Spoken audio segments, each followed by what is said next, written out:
Okay, good evening, everyone. We are delighted to welcome you this evening to the CSH seminar. My name is Laurence Gauthier. I'm a historian and I do research here. Today we have, before I start introducing our speaker, can someone in the audience just confirm in the chat box if you can hear us properly? That would be very helpful.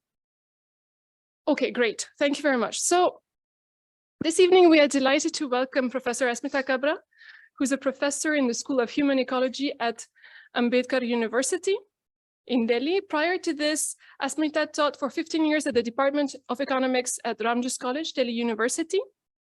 Her work lies at the interface of critical development studies, agrarian studies, and political ecology. She holds a PhD in economics from the Center for Economic Studies and Planning at JNU.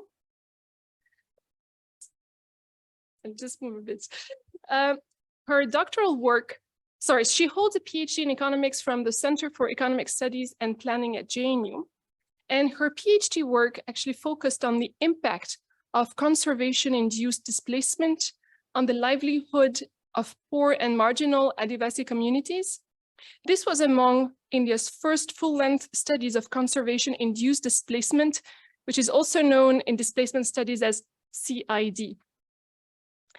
Asmita has published numerous papers in reputed journals on this topic, including Cast and Stone, Exploring Caste and Class Dimensions of Conservation Displacement in Central India, which was published by the Journal of Contemporary Asia, and more recently, Eye for the Tiger, Hegemony, Authority, and Volition in India's Regime of Dispossession for Conservation, which was published in Oxford Development Studies in collaboration with Buddhaditya Das. Asmita combines research with a range of hands-on development projects at the grassroots level. She's the founder and president of the NGO Adharshila and the founder trustee of the NGO Samrakshan Trust. Both these organizations work for sustainable and dignified livelihoods and education in dryland forested areas. She's also currently the managing editor of the journal Ecology, Economy, and Society. And today she has come to present her work on, I cite the title of this presentation, The Afterlife of Land-Based Resettlements in the Times of Truncated Agrarian Transitions, a study of Adivasi conservation refugees in central India. Before we start this presentation, let me introduce the discussant. So Dr. Joël Caballon will be the discussant for this paper. Joël is a researcher in sociology and anthropology at the CSH, as well as an associate professor at the University of Tours in France. He holds a PhD in sociology from the École des Hautes Études en Sciences Sociales, the EHESS in Paris. His research focuses on issues of displacement and resettlement in the context of large infrastructural works in central India, using both quantitative and qualitative methods.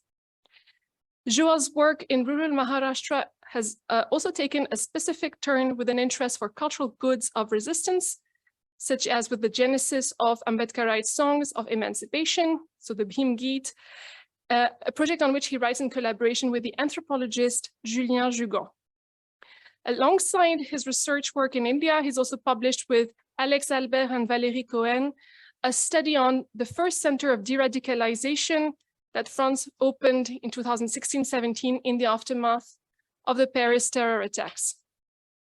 This book is entitled Un impossible travail de déradicalisation, an impossible work of de-radicalization. And Joël is now starting a new research project in India on forest as well as wildlife professionals to grasp the construction of environmental issues and stakes from the perspective of the state and main institutions. So I would now like to let Professor Asmita Kabra start her talk. Just a quick reminder of the format of this talk. So we will first have the presentation followed by the discussion and then the Q&A with the audience, both the people who've come here as well as people who are following us online. If you have questions, do not hesitate to use the chat box to ask your questions. Thank you again, Professor Asmita Kabra, for joining us today. Let me just remind everyone the title of your presentation: The Afterlife of Land-Based Resettlement in the Times of Truncated Agrarian Transitions, a study of Adivasi conservation refugees in central India. Thank you.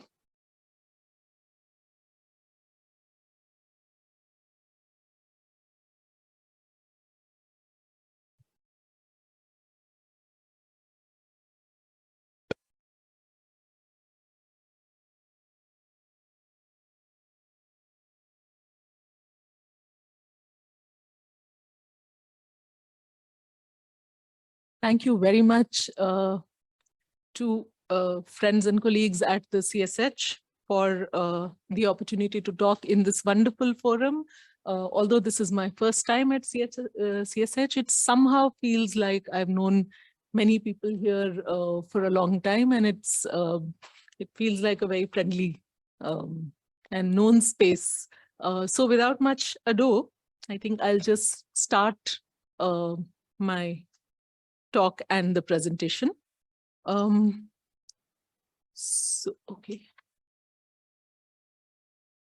Right. So those of you who follow your social media would know that just very recently, as recently as half a day ago, the Prime Minister has just tweeted about the landscape that I have now worked in for the last almost 25 years. It's suddenly become very famous and kind of known in the public imagination. That's not how it used to be when I first went there. So we're told about the cheetahs that have recently been resettled. And I was just shown another tweet where it's been mentioned that the reintroduced or introduced cheetahs have just made their first kill in the national park. So it's all happening in the landscape where I've been working. In my talk, however, the focus today is not going to be so much on the non-humans, but the humans of Kuno.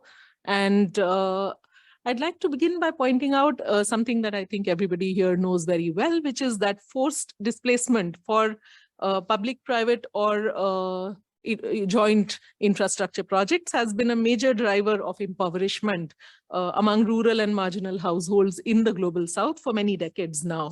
However, with the rise of protected area-based conservation and with the looming extinction threats on various species in this current sixth era of mass extinction, we now have the forced displacement of forest-dwelling and natural resource-dependent rural communities, which is yet another driver of displacement and subsequent impoverishment of rural communities in the global south. Now, displacement from parks and sanctuaries is essentially based on this fairly controversial idea, which Dan Brockington refers to as fortress conservation. That is the creation physically and discursively of a separation between nature and culture, which is derived mainly from Eurocentric ways of thinking about the relationship between humans and non-human life forms and landscapes. So in India and elsewhere in the global south, large swathes of land are now being set aside and being brought under the ambit of strictly protected areas, which are driven by this idea that nature needs to be out there away from where humans are. And this idea of pristine nature or wilderness is, however, not without controversy. So political ecologists, environmental historians have shown that mainstream conservation, especially conservation of large charismatic species like the tiger in India, is dependent on not the presence, but actually the manufacturing of wilderness.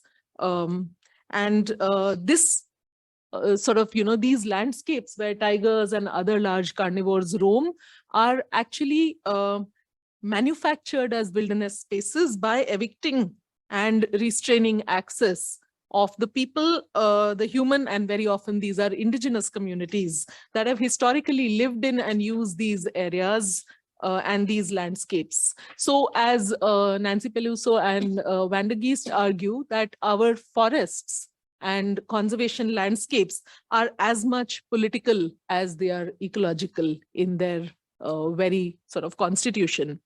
Now, in India, till 9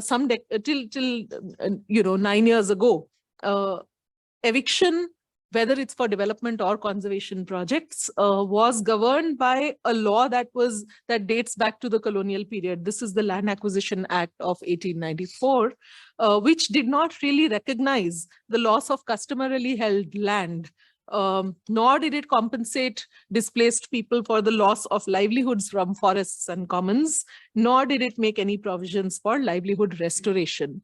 This law is now, of course, changed, but that's the subject of another discussion. But in this context of the land acquisition law being such a restrictive law in terms of who it defines as affected by development or conservation projects, the policy governing land acquisition in protected areas in India, in the wildlife sanctuaries and tiger reserves of India, was well ahead of its time in several crucial ways. So after the enactment of the Wildlife Protection Act in 1972, a large number of protected areas were created in India, and the number of such protected areas has been rising exponentially in the last 2 decades. Some of those figures on the screen actually will tell you about how in India and globally, protected areas which are people-free manufactured wilderness landscapes have been on the rise due to global policies, which are also reflected in national policies. So with the launch of Project Tiger in 1973, a number of protected areas in India were designated as tiger reserves. Now, according to the Tiger Task Force report of 2005, and that's the table that's there, on the left on the screen, 80 villages with more than 2,900 households were moved out of tiger reserves during this, during this period of 1972 to 2006.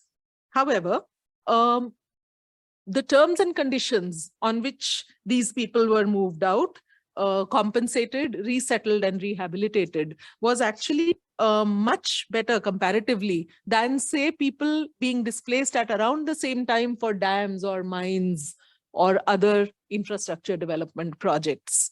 So, for example, during 1999 to 2001, more than 5,000 Saharia Adivasi people belonging to around 1,600 households in 24 villages were displaced from the Kuno Wildlife Sanctuary in northern Madhya Pradesh, the place where I did my PhD fieldwork and where I continue to work for the last many years.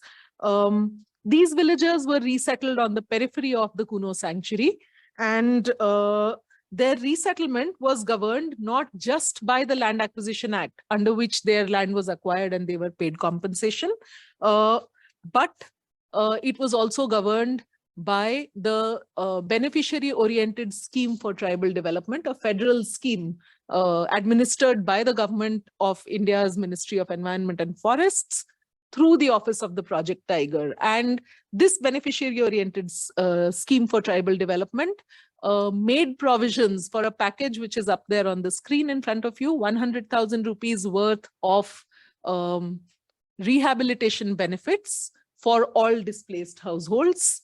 Regardless of whether they are landowners or not landowners, everybody was to be given a 2-hectare plot of land along with the benefits under this scheme. Now, of course, this resettlement of villages, this displacement, eviction and resettlement of villages from Kuno was done to conserve Asiatic lions. And there lies another story, which is a sidetrack, which I think in recent years, in recent months, I don't need to really go into the details of. It's all over the media about whether lions should come to Kuno or cheetahs should come to Kuno, or tigers which walk in on their own from Ranthambore are the right species to inhabit that, or whether the leopards who are seen as threats to the cheetahs are the rightful inhabitants. That's a controversy that I think many people in this room would already be familiar with.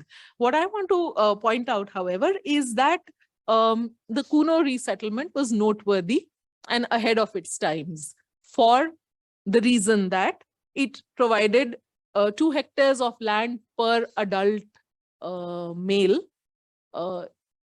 regardless of their landholding status inside the sanctuary, which means it was a land for all rehabilitation package. not mandated necessarily by the Land Acquisition Act, but ahead of its times, therefore.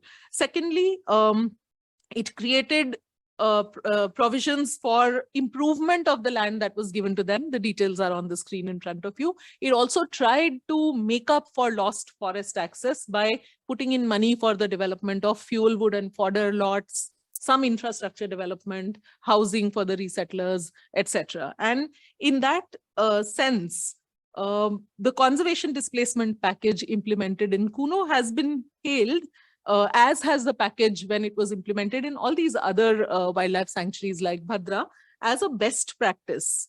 In addition to this package, the Forest Department of Madhya Pradesh also made several innovative efforts to improve the on-ground implementation of the resettlement package, especially for the Saharia Adivasi people displaced from Kuno. It tried to put in place irrigation facilities which were over and above the package mentioned here, either open dug wells or lift irrigation. It tried to do a range of other things and continues to, in fact, intervene in these villages off and on, even today.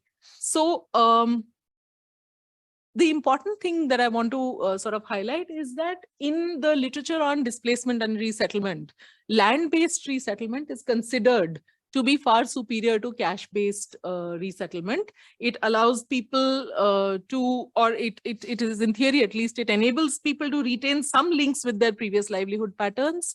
And also if they are moved as a group without disrupting existing social networks, it allows people to deploy these networks in mutually beneficial ways. However, resettlement often involves moving, and so that was the good news, and that's about it as far as the good news on this particular sort of resettlement experience goes. What I'm going to be talking mostly about are, despite being ahead of its times and considered a best practice, what exactly was the outcome of resettlement on the Adivasis of Kuno, not just immediately after resettlement, which is when I did my PhD fieldwork there, but now something like 20 years after they have moved out. So resettlement often involves especially land-based resettlement, involves moving people to previously uncultivated land, because land is a scarce resource and most of the good land tends to be taken. There is a fairly high probability in cases like these that different households will receive different quality of land parcels at the resettlement site, and very little research is available to indicate how this uneven quality of land parcels actually gets distributed among the resettlers, and does it vary along the axes of class, caste, gender, ethnicity, religion, etc. Even less known is the impact of the variations in these land quality on future prospects of livelihood restoration, because by its very nature, and this is the project that Joel and I and a couple of other colleagues are currently working on, which is to look at the long afterlife of resettlement. Displacement essentially is a spatial phenomenon as seen as, displacement, moving from one place to another. The temporal dimensions don't really get studied, partly because of methodological reasons, but partly also because, when it's happening, it's fairly emotive and it gets spoken about. But the longer sort of life of displaced people is not really very well researched, nor do we have too many academic frameworks to look at and understand what happens in the long run to displaced communities. So in this talk, I'm addressing the following questions. First of all, 2 decades after its implementation, what were the economic and social effects of this best practice relocation package and process for the conservation refugees of Kuno?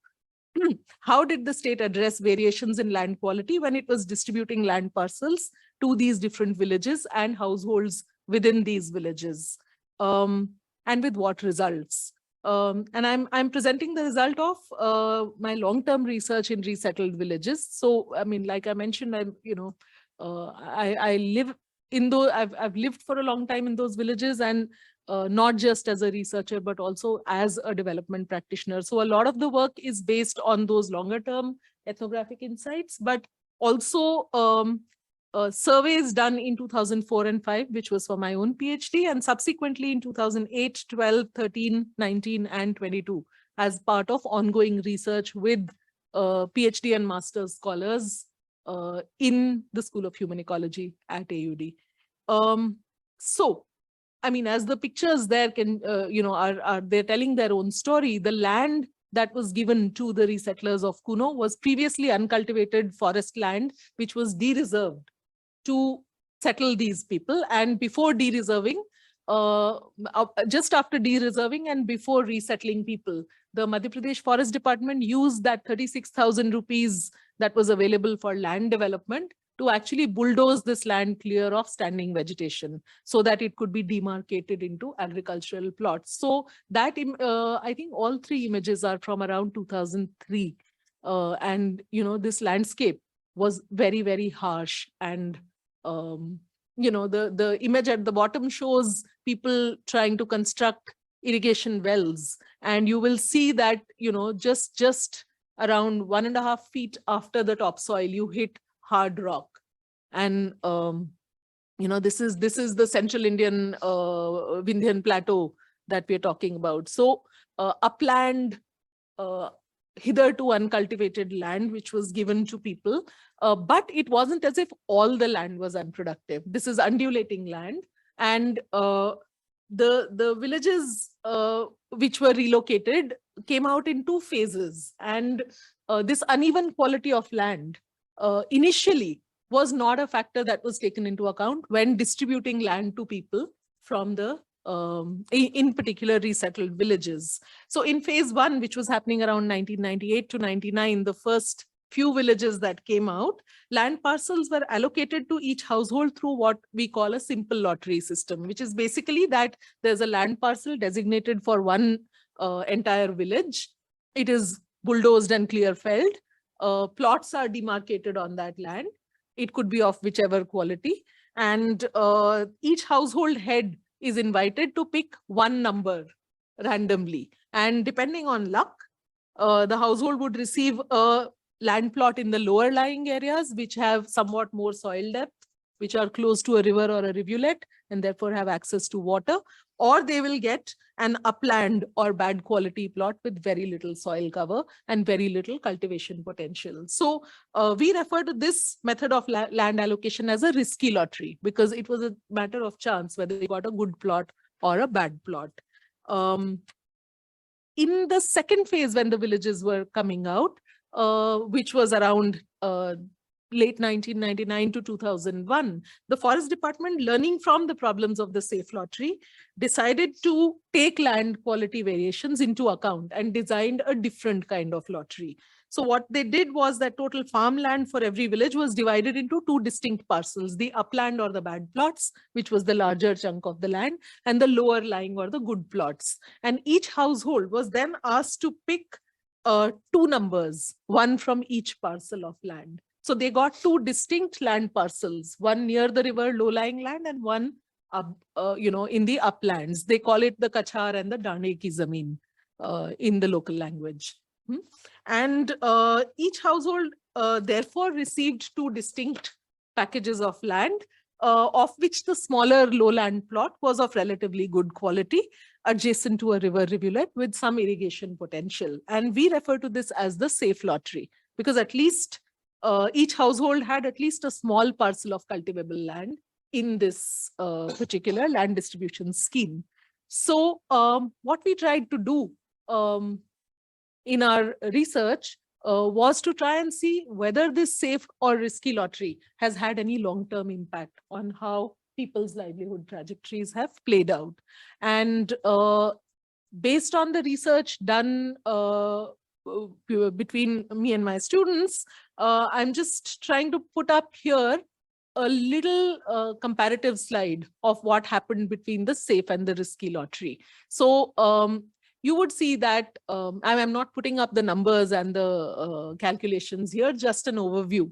And you would see that despite receiving identical rehabilitation packages, 2 hectares of land and 1 lakh rupee worth of rehabilitation benefits, just this safe versus risky lottery actually made a difference to the livelihood trajectories of the people in these 2 types of villages.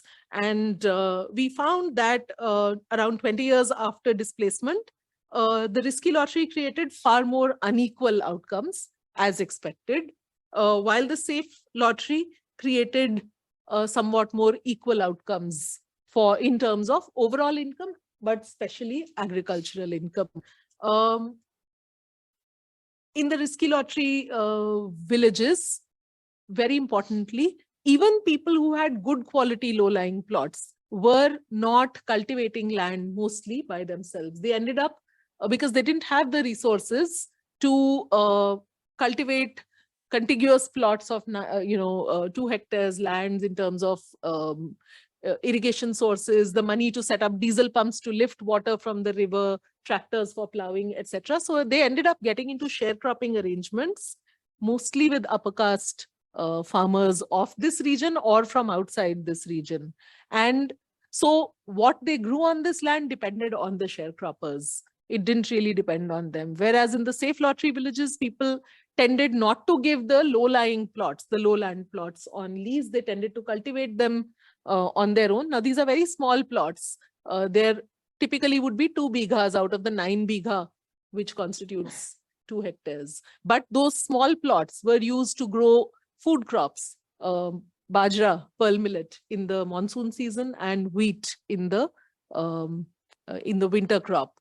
And as a result, also community cohesion was visibly more in the safe lottery villages than in the risky lottery villages, where the sort of partly because when the forest department came up with the new scheme, the safe lottery scheme, it tried to persuade people from the risky lottery villages to reallocate land, based on this new formula.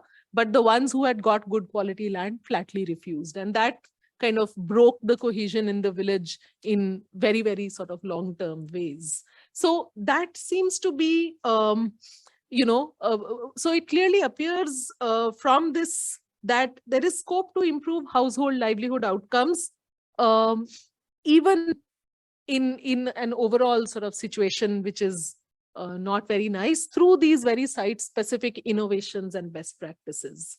And the literature in displacement and resettlement is replete with examples of these kind of best practices.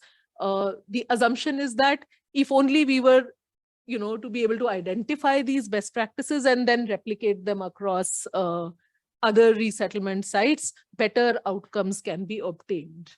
Now, this is the argument that I would like to contest and challenge through a wider discussion of the agrarian transition of this area.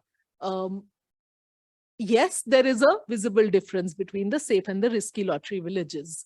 But if we look at these success stories, after zooming out a little bit, I think they need to be viewed within the overall context of agrarian and rural livelihood change in India. And in fact, in our other longitudinal studies, which are currently going on and the results of which are not yet published, we can see very clearly that the long-term outcomes of relocation from the Kuno forests continue to be highly impoverishing, whether you are a lucky winner of the safe lottery, of the risky lottery, or whether you're in a safe lottery lowland plot holder. And the reason for this is because livelihood security, which was provided by access to forests in the pre-displacement period, is something that was lost irrevocably in these resettlement sites. Now, successful transition from the forest produce gathering agropastoral livelihoods inside Kuno to intensive agricultural based livelihood was only made by a handful of households, mostly not belonging to the Adivasi communities. the biggest reason I would say is the total quantum of land given, although this is a best practice. Other displacements weren't even giving 2 hectares of land. But if you really look at what did this 2 hectares of land do, even 25 years or 1 generation later, you would see that if you were an upland villager in a risky lottery village, the land that was given was totally unfit for cultivation, which means that those families, they didn't have access to forests anymore. They were moved out. They didn't have good quality land, and they were proletarianized right at the moment of displacement itself. They had to depend on migrant wage work to earn whatever living they could in the post-resettlement situation. For the lucky winners of the risky lottery and for the safe lottery villages also, the research that we completed this year shows that 1 generation later, the 2 hectare plots are already divided between multiple sons of the next generation and are not enough to sustain livelihoods. So at least some members of those families are now depending on circular migration and wage work to earn their livelihoods. So the original size of landholding as well as the quality of landholding is not adequate. And you know, so to begin with, it placed these families in the smallholder category. And within those smallholders, 1 generation later, the dependence on wage work is now practically universal. You know, the limited gains that were to be made from intensive agriculture in the lowland plots of the risky villages, as I said, were increasingly cornered by the local and external elite peasant castes and classes. So I want to place this fairly depressing story in the context of the larger depressing story of truncated agrarian transitions in India. And I'm citing the State of the Rural and Agrarian India report of 2020, which was brought out by the Network of Rural and Agrarian Studies, a coalition of scholars working on agrarian and rural issues in India. And the NRAS report, the key message of the report was, and I'm quoting, there is an urgent need to address the extant erasure of rural livelihoods, depletion of natural resources, and the pauperization of rural citizens, which misplaced policies and outdated ideas continue to perpetuate, unquote. So the report shows, and some of those statistics are there on the screen in front of you, that there has been no significant job creation in the urban economy or in the rural non-farm economy in India. Across India, almost 86% of landholders have only small and marginal holdings, and a majority of them are landholders with less than 2 hectares of land, very much like the Kuno resettlers who began with 2 hectares and after fragmentation have much less than 2 hectares of land. So what can a small and marginal farmer of Kuno expect based on the experience of all India statistics brought out by the NRAS report? They can expect, like smallholders across India, that their consumption expenditure exceeds the income of smallholders. So most of them are dependent on borrowing, and most of this is not formal sector borrowing, but informal sector borrowing to keep their farms going. The average size of land holdings is 1.08 hectares in the smallholder category. So the Kuno resettlers were double of that nearly when they started out, but the land quality was poor. And this size of land holdings in the smallholder category has been decreasing over the years due to fragmentation. The average yearly income of a small and marginal farmer in India is approximately annual, $975 or 80,000 Indian rupees. So you can do the math family size wise. What does that mean in terms of average per capita income availability? And not surprisingly, therefore, you know, and of course, the average monthly earning of an agricultural household, according to another survey, is 8,931 rupees. And of this, you know, out of the total income, the division is almost 1/3 between agricultural income, non-farm income, and wage income. So that's exactly what is happening for the Kuno resettlers also. The sort of what is clear from the NRAS report is that the agrarian sector is an increasingly shrinking part of the contribution to well-being in the rural areas of India. And this decoupling of the rural from only agrarian livelihoods, however, has not permeated the imagination of those who plan for displacement, resettlement, and rehabilitation, especially for conservation in our country. So there is an urgent need, I think, to rethink this imagination that we can create protected areas, strictly protect them for species like tigers, lions, cheetahs, what have you, move people out, give them land, and expect that they will change their livelihoods and become good farmers and will then give us a win-win solution of agrarian improvement along with biodiversity conservation. This imagination really needs to be rethought in the face of the truncated agrarian transition data and evidence that is there, not just from site-specific studies like Kuno, but also all India information. Now, I'm just going to point out one more site-specific study that I found extremely interesting, which was done on the people who were moved out from the very iconic Kanha National Park in central India again. And this was a study that was published in the journal PLOS ONE, which was looking at, so Amrita Neelakantan and her colleagues report the results of an extensive comparative study of villages relocated from Kanha during 2009 to 14. Now notice that this is a study of a relocation that is much more recent. And by this time, the resettlement from parks and sanctuaries regime had also changed. And instead of moving people out using the Land Acquisition Act and the BOTD package, the government is now moving people out of tiger reserves using what is referred to as the voluntary relocation package of the National Tiger Conservation Authority.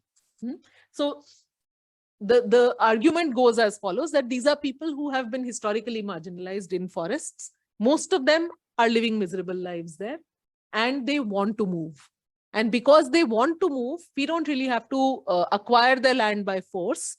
We can just, they give an application saying we want to move, and the forest department then gives them a much higher relocation package than what it used to do in the BOTD scheme. This is a 10 lakh rupees per household package, which has recently been increased to 15 lakh rupees per household. And what Neelakantan and her colleagues did in this study was to look at around 600 of such villages that were moved out of Kanha from 2009 to 14 and compare them to the villages in which they went and settled. So here the government is not giving them land, it is giving them money, and they decide where they're going to move. And they have chosen then, her work shows that they've chosen to live in villages very close to the existing villages around Kanha. And what this research does is that in each village where these people have gone and resettled, it picks up host households with comparable socioeconomic attributes and compares the livelihood and well-being of the resettlers, the conservation refugees, with those who are already living in these villages. And I thought this was a very interesting study design. But what is interesting is that my interpretation of their data is absolutely the opposite of what this article interprets the results as. And what Neelakantan and her colleagues are finding, and more importantly also, they are not using income as a metric of well-being. They're going into a very simple food security metric. At the very least, when people are displaced, they should not be food insecure.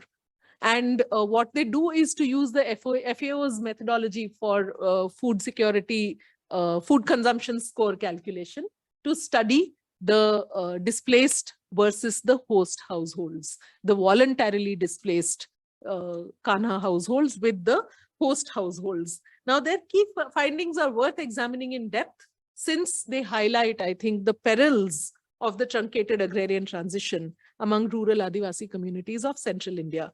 And I'm quoting a sentence from the study, which is their key finding. And I quote, "Food insecurity is widespread in the landscape, with over 80% of the households, regardless of whether they are resettled or host villages, 80% of the households reporting poor or borderline food consumption scores all round the year."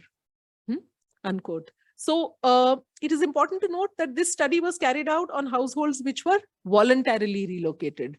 And they were given 15 lakh rupees per family. They bought land, they started farming there, and the outcome is that they are as food insecure as the people who are hosts who lived in these surrounding villages. Neelakantan, of course, interprets this as the resettlers are no worse off than other villages, and says that, if enough is done, stuff must be done to improve their food security even further. But it's a very peculiar interpretation, I think, of the findings of their own survey. Now, despite having resettled within 30 kilometers of the park boundary, fairly distant, and despite not having access to the forests of Kanha, the resettled households, according to this survey, are coping with food insecurity by depending, during the monsoon especially, on wild food collected from the commons and the forests.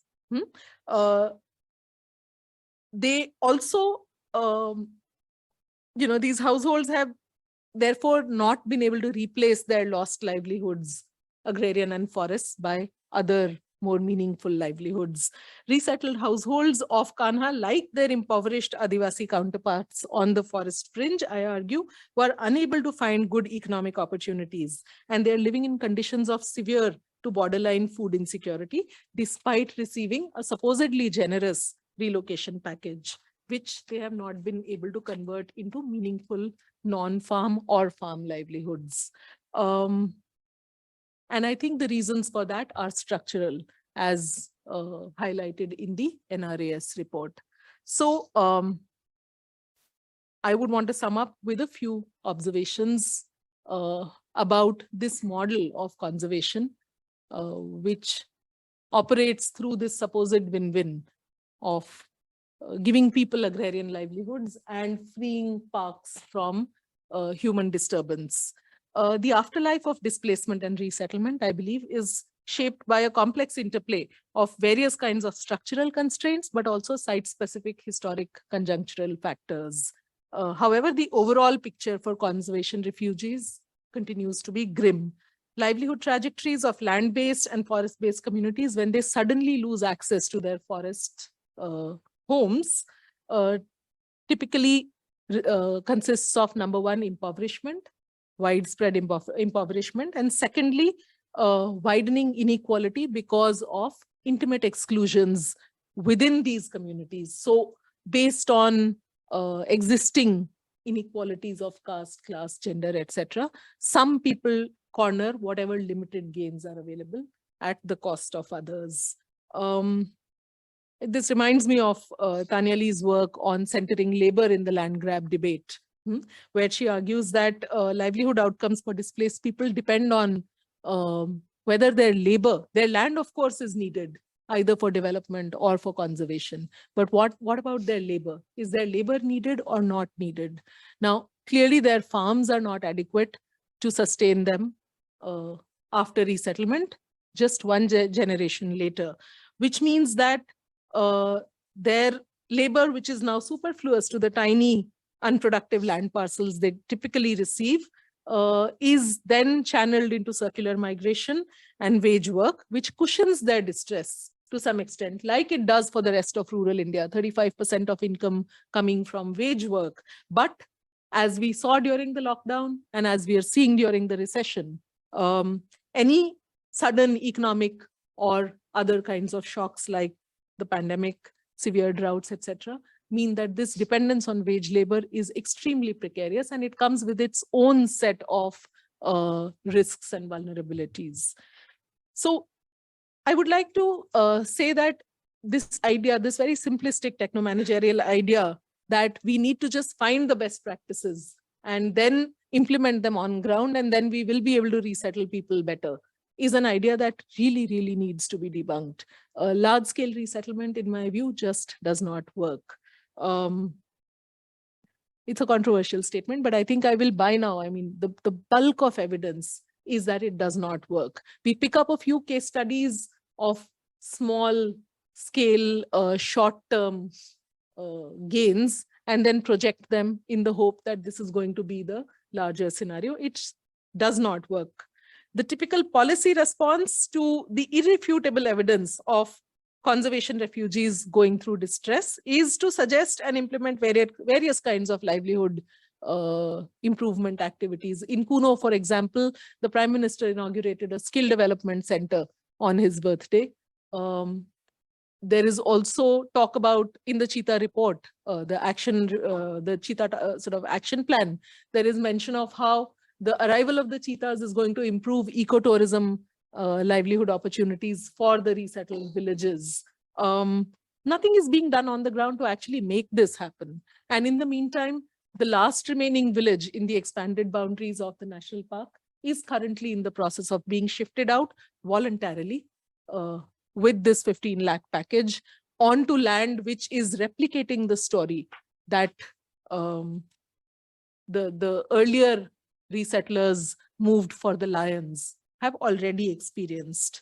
Now, in general, livelihood improvement projects have a long history of failure.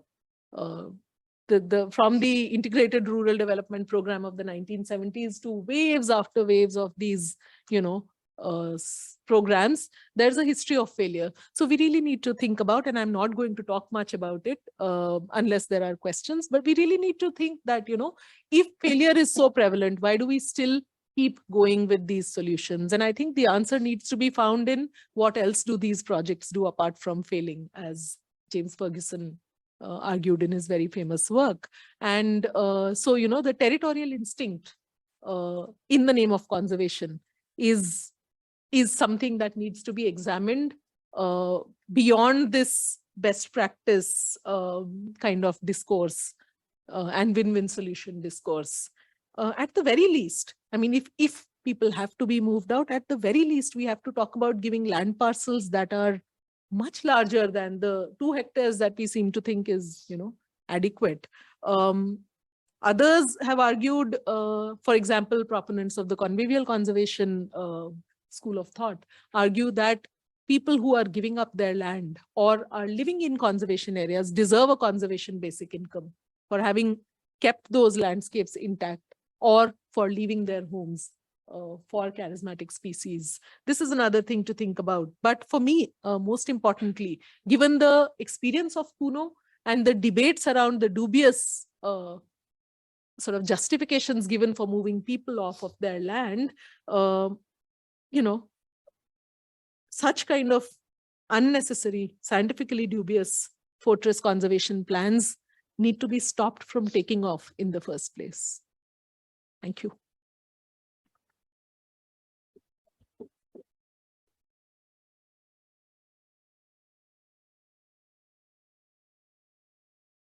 Thank you, Asmita, for this wonderful talk. I will now let Joël Caballon discuss your paper, and then we will move on to the Q&A session. Thank you.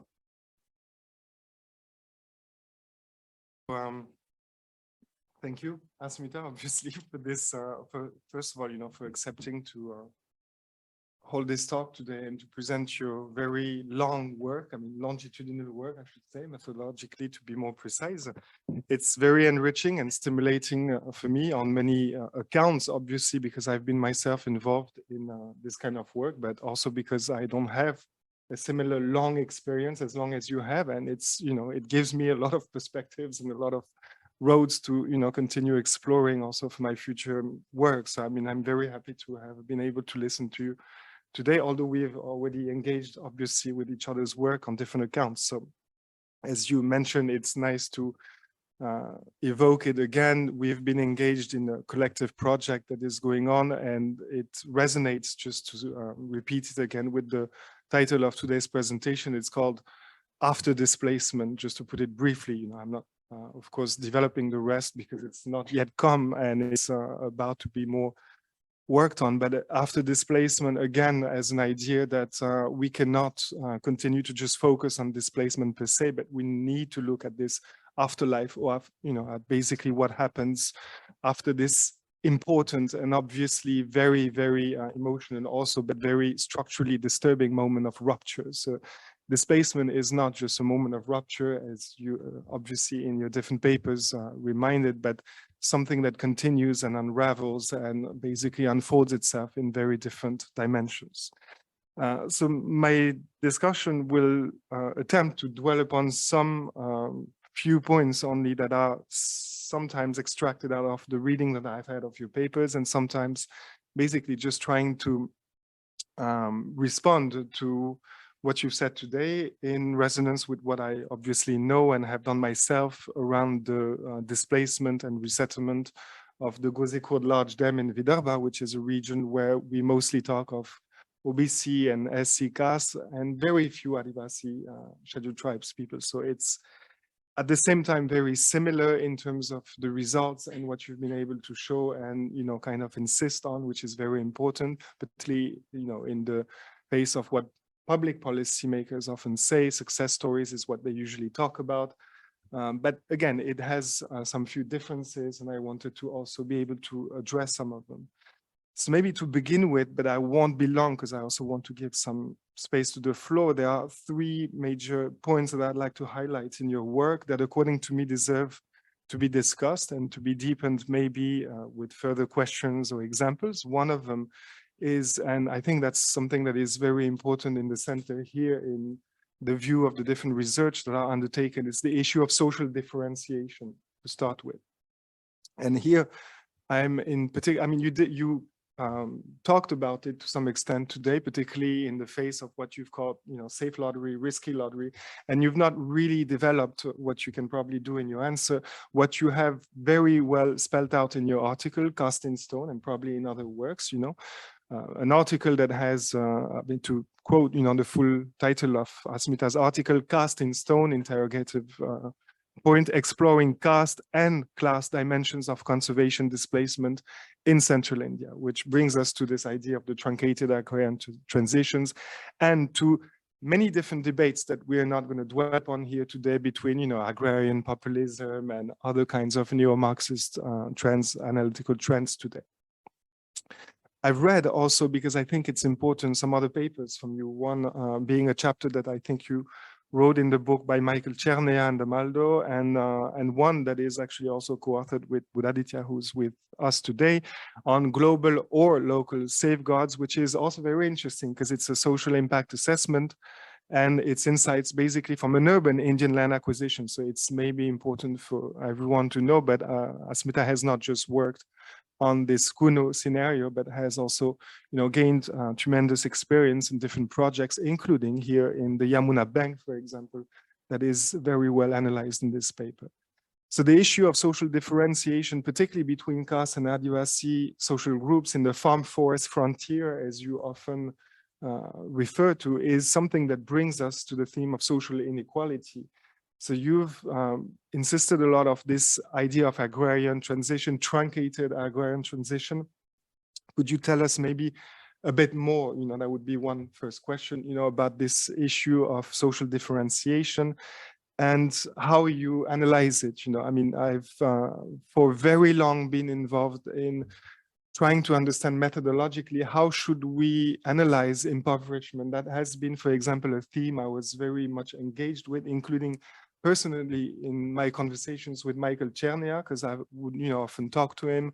So Michael Chernea, for those who don't know who he is, obviously is the person who actually became the first sociologist at the World Bank and is the person who was instrumental in historically in designing what we call the 4.12, if I'm not mistaken, social policy, which is a policy, you know, actually quite diluted today in terms of social development practices and criteria.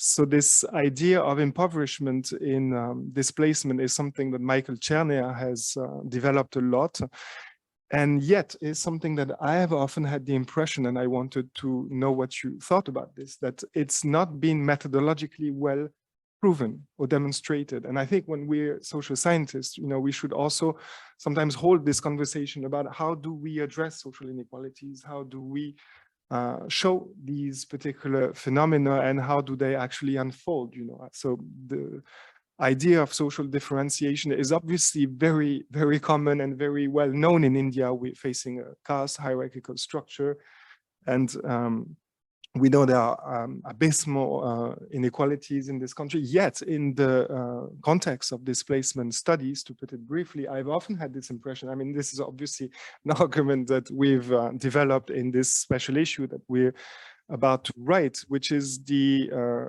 fact that we tend to have the impression that everyone is becoming impoverished, which is obviously not true. And it's not to say that there are, winners and losers also in a very simple way, as some people often put it in public policy, but is how do you qualify these winners, losers? How do you methodologically actually administer somehow the proof, that this impoverishment is happening, and in very unequal ways as well. So, I mean, I think you've obviously very well shown this in your work, and I wanted to know partly what you could tell us about this.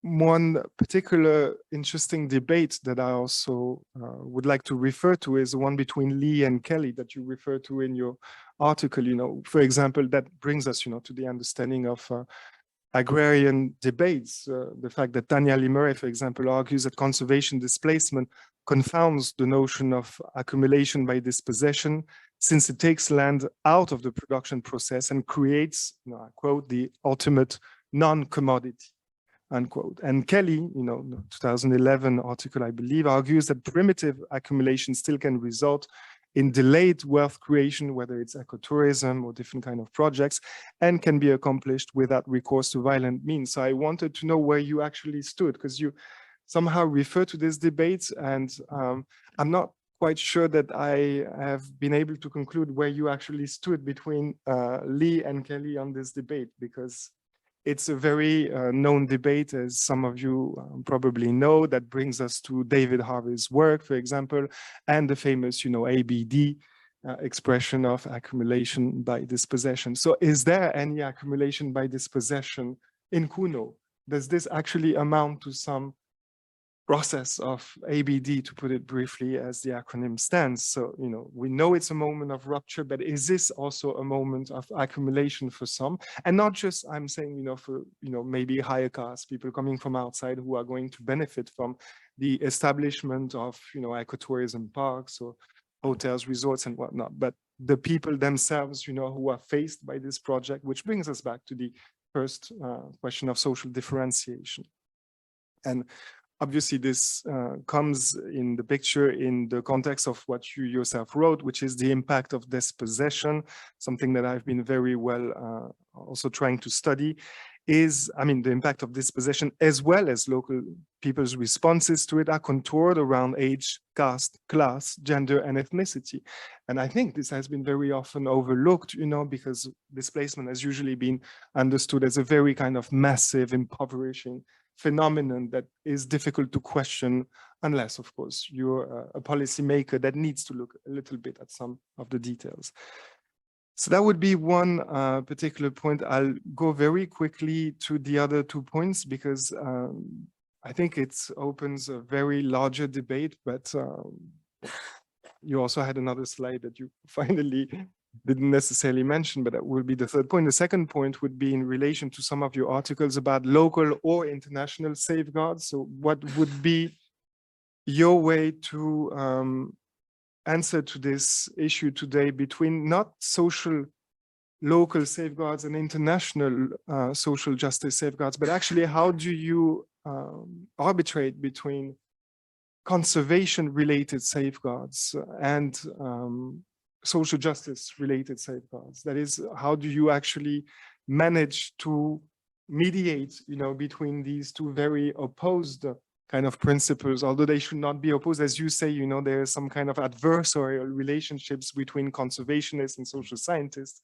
although, and I quote, you describe them, which is quite funny and ironic to me, as natural allies, which somehow brings us back to the idea of nature, So are conservationists and social scientists natural allies because they criticize accumulation by dispossession, or because they criticize basically accumulation and ecological destruction?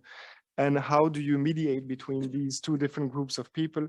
But also, how do you engage with a different set of disciplinary knowledge and practices? Because I believe conservation experts are not social scientists. Obviously, they're often wildlife, biologists, etc. Which brings us to famous articles, for example, from Ramachandra Gua. I remember one of them was called, I think, The Authoritative Biologist or something like that. So, is the biologist still as authoritative as it used to be somehow when Ramachandra Gua wrote this article, for example?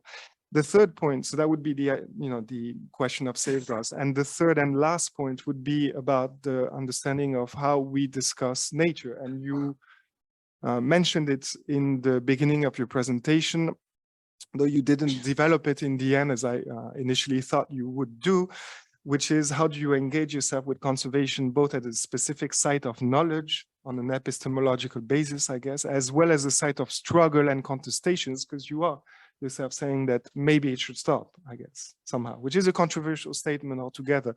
And we could do the same. And maybe it's more, I'm not saying it's more difficult to say it for infrastructure than for conservation, but if you say it for infrastructure, which is, we need to stop building roads or dams, etc., then obviously, it means there is no development, as we know the response. So should we conserve, as you kind of hint at, in a different way? And if that's so, how do we do if the very concept at the origin of conservation is actually a truncated or a flawed concept, which is the binary idea of the opposition between nature and culture? And that brings me, for example, in terms of parallels with what Descola, Philippe Descola, which you might know, calls an anthropology of nature, which was obviously a very provocative tag altogether when he started, using it, because, anthropology is not supposed to be about nature per se, though it can, very peripherally be linked to it. So Descola, for example, about the Ashuar evokes the fact that, think of micro forest clearing practices of the Ashuar in the Amazon forest. They actually contribute sometimes to the emergence of biodiversity hotspots.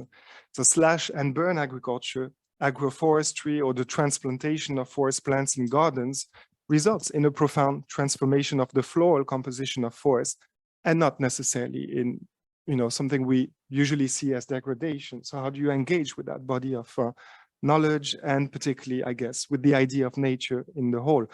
And I'll end this discussion, with, if you allow me to cite here, a famous slogan from the Notre-Dame-des-Landes struggle in France against the airport in Nantes. They very often, and keep saying it today because different struggles continue to spring up, nous sommes la nature qui se défend. We are nature defending itself. So can states indeed provoke new ways, if not modes, of inhabiting the earth? And how do you, engage with this statement, for example? Thank you. Thank you very much, Joël, for this very insightful discussion. So maybe what we can do now is we will, of course, let Asmita respond to your many remarks and questions. And it's already 6:09, so if we can keep it, if by 6:15 we can move on to the Q&A, that would be great, so that we still have time for the audience to ask questions. Thank you very much. Thanks, Joel. I think we'll have to take this elsewhere. And so I'm not going to pick up all of your questions, but just quickly skim over a couple of them. In terms of social differentiation, inequality, etc., and how do we sort of incorporate the study of inequality along various axes into the study of displacement? I think what I have increasingly found useful is to work with the frameworks that two scholars, one Henry Bernstein and the other Andrew Doward, have put forward. So Bernstein asking very simple questions like who does what, who owns what do they do with it, which then gives us the sort of, the material basis for different agrarian classes to be discussed. And Dorward in his work is looking more at the temporal dimension, at trajectories, and sort of, dividing the agrarian change or rural change trajectories. And it could easily also work for urban, I think, as strategies of stepping up. Who manages to step up? Who manages to step out, that is diversify away from agriculture or forest-based livelihoods or whatever? Who hangs in and using what resources, and who drops out? And if you add to this masala, say the work of Jean Slurch or Pattenden, which then brings in caste as one of the axes on which variation happens, then I think you have a very neat kind of framework. And in fact, lately, that's one of the things that at the School of Human Ecology with students, we've been trying to do. It lends itself to good, solid, well-informed field research, which builds on the Marxist framework, but then also brings in a lot of the other sort of, post-structuralist ways of looking at things. So the sort of Bernstein, Dorward, Lurch, framework of caste, class, and livelihood trajectories. And I find that one of the ways we could, of course, talk about it. It's something we're currently working on in one of the papers. So hopefully sometime later that would be out there to see. On the Tanya Lee versus Alice Kelly debate, Lee, of course, thinks the conservation leaves people, it is creating the ultimate non-commodity. It's hands-off, whether it's companies or villagers or whoever. Nobody goes in there and takes even a twig out. That seems to be the idea. And Alice Kelly, I think, in a little bit of an attempt to keep accumulation by dispossession relevant, but also probably speaking from the experience of the places where she's worked in, is saying that, you might be keeping this area hands-off for now, but eventually what you're doing is nurturing it for ecotourists, etc. Now, when I look at the Cheetah Action Plan, for example, saying that, this is a place where tourists will then come and livelihoods will become, linked with the sale of nature as a spectacle. And that then is the commodity that is being created. Nature as spectacle. But I'm not very sure, and I think Buddha and I have been having this discussion for a very long time. Does India really present a case of neoliberal conservation? Or the other thing, which is a big fad in conservation studies, again, I think coming from Eurocentric or European scholars working mainly in Africa, and looking at militarized conservation, for example. These are two big sort of themes that are very popular. And I find that, researchers in India are kind of scrambling to try and apply these frameworks. You're looking for where is neoliberal conservation happening in India, or where is militarized conservation happening in India. But if we actually look at what's happening in parks and sanctuaries in India, I think the framework that we need to work with is not so much accumulation by dispossession or neoliberal conservation as state territoriality. It's the territorial impulse that is driving why what is being done is being done. If you look, for example, at Panna National Park, this huge controversy that happened between the ecotourism resorts on the outskirts of Panna versus the government. So it's not even as if the government is just sequestering these areas to eventually create, conservation as a spectacle. It's happening in some places. It's been happening for a long time in some parks. But this is not necessarily what drives conservation. What is driving conservation, according to, I think both of us have been talking about this, is this, the conservationist state in India seems to fundamentally be rooted in this idea of territoriality. It wants to hold on to the land that is designated as forests. And I think the history of that goes back to the old colonial sort of debate between the revenue department and the forest department. And most of us who've worked in parks and sanctuaries have seen how there is this very male tussle that's always happening between the DFO and the collector. And both are lords of their own domains and would not want to give up or cede even an inch of territory. It is very territorial. And I think that's the framework that I would want to, and we are increasingly trying to apply to the study of why what is happening, not so much, the corporate sector as an actor, or even other non-state actors are really sort of bit players in this drama. The conservationist state, the forest department, and the the official conservation research agencies that it controls, and controls very sternly when they step out of line, like the Wildlife Institute of India. These are the places, that. So I would think territoriality much more than neoliberal accumulation by dispossession as a frame. I have to take one question, but not both, given that I've been given this much time. So I'm not going to go into, well, I can combine these two. What then is the future of conservation? Is it to be just given up? And I don't think it's as grim or as bleak as that at all. In fact, it's not even a fight between the social scientists and the natural scientists. I think that is a misreading of the debate, because yes, it's easy to put it as a tigers versus tribals debate. But really, if you look at what needs to be done to conserve within the ecologists, actually, so the conservation biology is a crisis discipline. It's something that is talking about, oh my God, do something quickly, because and we don't have too much time to think about it and so on. But if conservation biologists were to engage, and many of them do, but not so much in India, especially of the old generation, if they were to engage with debates within ecology about what is being conserved, are we talking about species? Are we talking about communities or assemblages of species? Are we talking about landscapes? The answer becomes very different. And fortress conservation is not necessarily the answer when it comes to conserving, even let's say we are talking about large carnivores. Lions in Gujarat live next to the Maldharis. There is research from within ecologists which is saying that the Maldhari livelihood practices are actually good for lions. So where does then the lion conservation project, when it transfers itself to Kuno, where does this idea of creating pristine wilderness for lions come from? It is not driven by ecology. It's driven by something else. And I would think, look at snow leopards living cheek by jowl with human landscapes, human-dominated landscapes. Look at lions, look at, leopards.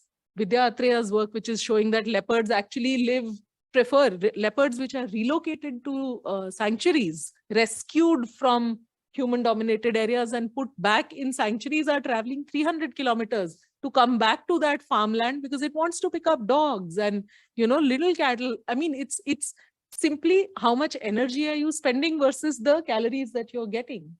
And as a species, we are projecting when we say that, they always want to live in pristine landscapes and therefore we must create them. And the good news here is, of course, that for reasons that we are still trying to sort of, puzzle and tease out, the newer generation of conservation biologists in India are not as invested in the idea of, nature versus culture. There is a lot of very interesting conversation around coexistence. And this is not... Participatory conservation tropes, in that sense.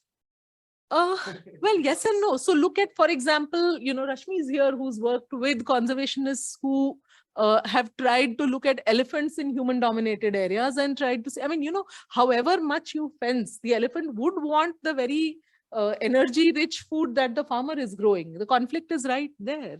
And you can't separate them. The elephant doesn't want to be separated either. Yeah. But then what do you do to kind of make coexistence possible will have to vary from landscape to landscape, from species to species. And it is something that needs to be worked out. And in that, really the ecologists need to listen to their own disciplines. The article that I wrote for the INSEE journal, where I was looking at ecological critiques of exclusionary conservation, and there are so many.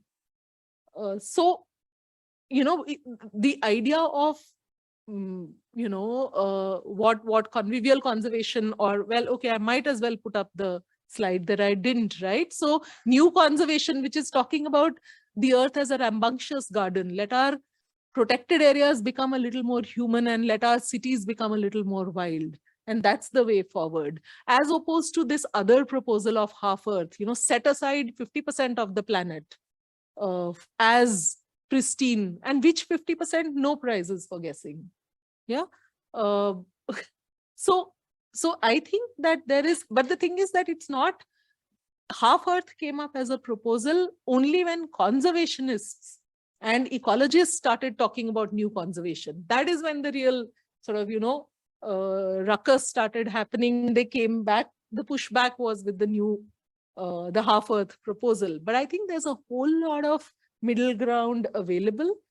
If we just take off this blinker that, we are continuing to fall into this trap that protected areas have to be pristine, no humans, except scientists, except forest managers, except the many buildings that they build, except tourists, except people like us, except prime ministers releasing cheetahs.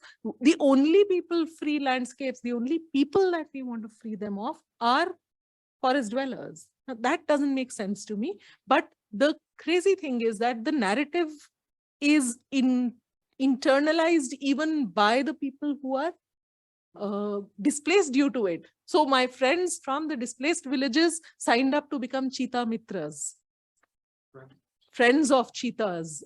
And that is the power of that discourse of fortress conservation that we really need to sort of, kind of break open. We need to crack it right open to see what else can be done. Many things are possible. So, well, I'll stop there. Thank you.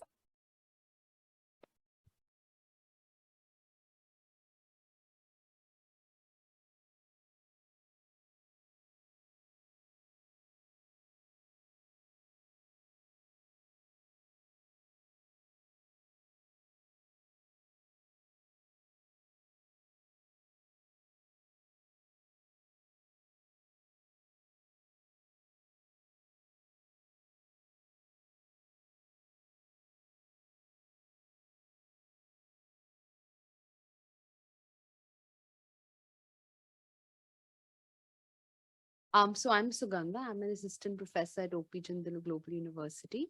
And I've previously done some work on land acquisition as well, but not with the Adivasi community. So I was wondering, the discussion that we were having about thinking of best practices or this idea of agrarian transition, how does it sit with aspirations for urbanization? Because that's something I found in my work, that especially young people across different caste groups are very interested in access to urban employment.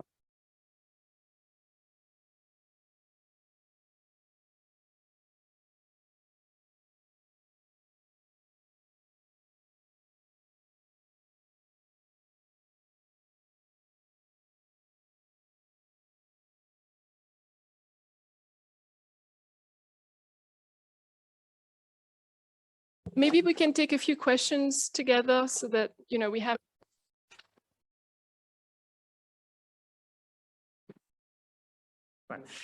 Great. So Sebastian Schwecke, I'm the director of what is practically the German equivalent to CSH, the Max Weber Forum for South Asian Studies. So I have a very brief question, actually.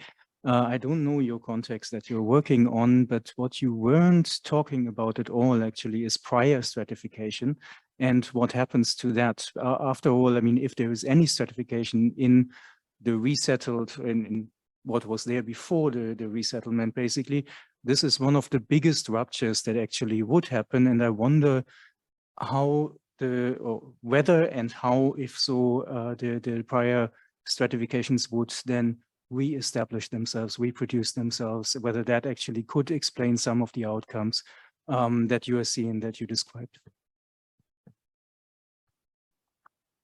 Yeah, I think we can start with these two questions. And seems my mic, is not working consistently. So I'm hoping it's not too much of a bother for the audience. Sorry about this.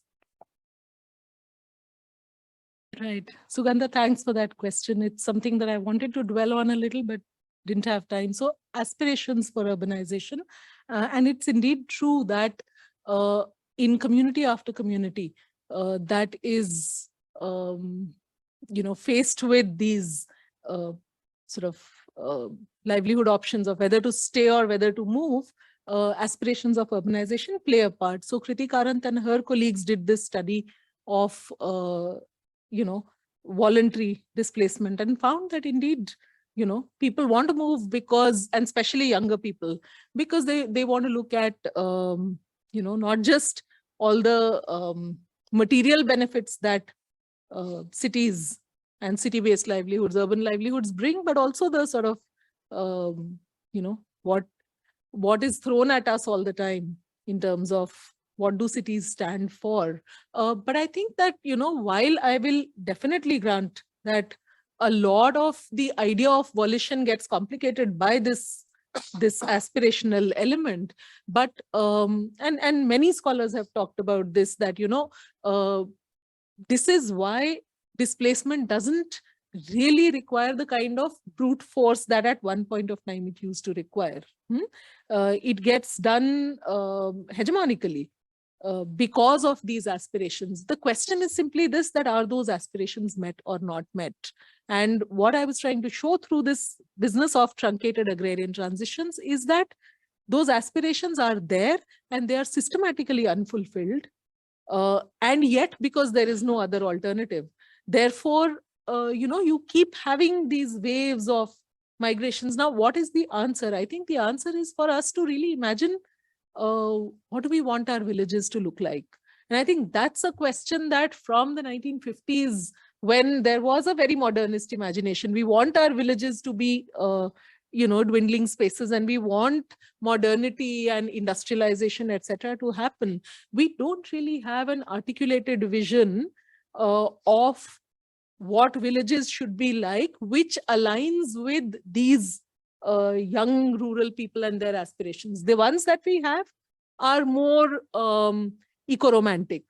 Yeah, smallholders doing like organic farming, and people living very, very simple lives, etc., etc. Those are there, but for instance, do we have as a role model, say, some European villages, places which have a combination of farm and non-farm livelihoods, but where agriculture is much less of a hard work than it is right now. Mechanization, improvements in technology. We're a country where we still, this is something I've said in class, I think, and some students are here, we're a country where we still don't have, smaller, if 86% of our land plots are less than 2 hectares, where is the tilling technology? Where are the smaller tractors, for instance, which can help make it less of hard work to do plowing? So technological innovation, so many of these things have to shape aspirations into a different direction, for which we need to have a different imagination of the rural, which we need to then build with the rural youth.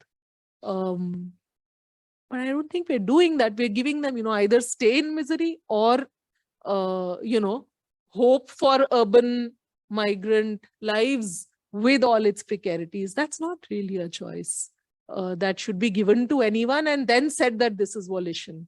So that's one of the things that I want to say. I have much to say on this, but for now, I think this much. Prior stratifications in displaced communities is an extremely important sort of thing to look at. In fact, when we look at rural communities being displaced, there is this assumption that people will mobilize and resist. But a lot of the resistance literature is on land grabbing and resistance is now recognizing this, that it's not very easy for communities to come together and fight back or push back against displacement because there are these prior stratifications. People are not living in some sort of a harmonious, idyllic kind of place where, they're in harmony with each other and in harmony with nature. It's a tough life and it's a conflict ridden life. And so Amita Bhaviskar, for example, when she in The Belly of the River writes about how, the politics of honor is something that plays out on an everyday basis. It's only when the moment of displacement comes that people try and come together. But this is also, prior stratifications are also why a lot of resistance movements never take off. So when I, in my article in Development and Change on this new displacement that the Kuno resettlers are now facing, that's what we found, that very skillfully, these prior stratifications are what I use to pry apart, sort of coalitions that are coming together. But also prior stratifications play a role in what I call the gatekeeping economy of resettlement itself. Because when resettlement is happening, a lot of documentation and formalization of informal claims is being done. And that's when the existing elite jump in and use these opportunities to broker better deals for themselves. And that then plays back on, its shadow is then seen in the more unequal outcomes that happen in the long run post-resettlement. So it's not that everybody loses, but those who were already winning win more, is what prior stratifications does. And it also prevents successful mobilization very often. On aspirations, one thing, Mihika Chatterjee's paper on the Mahindra Special Economic Zone, fantastic work on what aspirations were there and why those aspirations then shaped, allowed people, people wanted that SEZ to come. But then when it actually came, most of the benefits didn't go to the local people. So frustrated aspirations.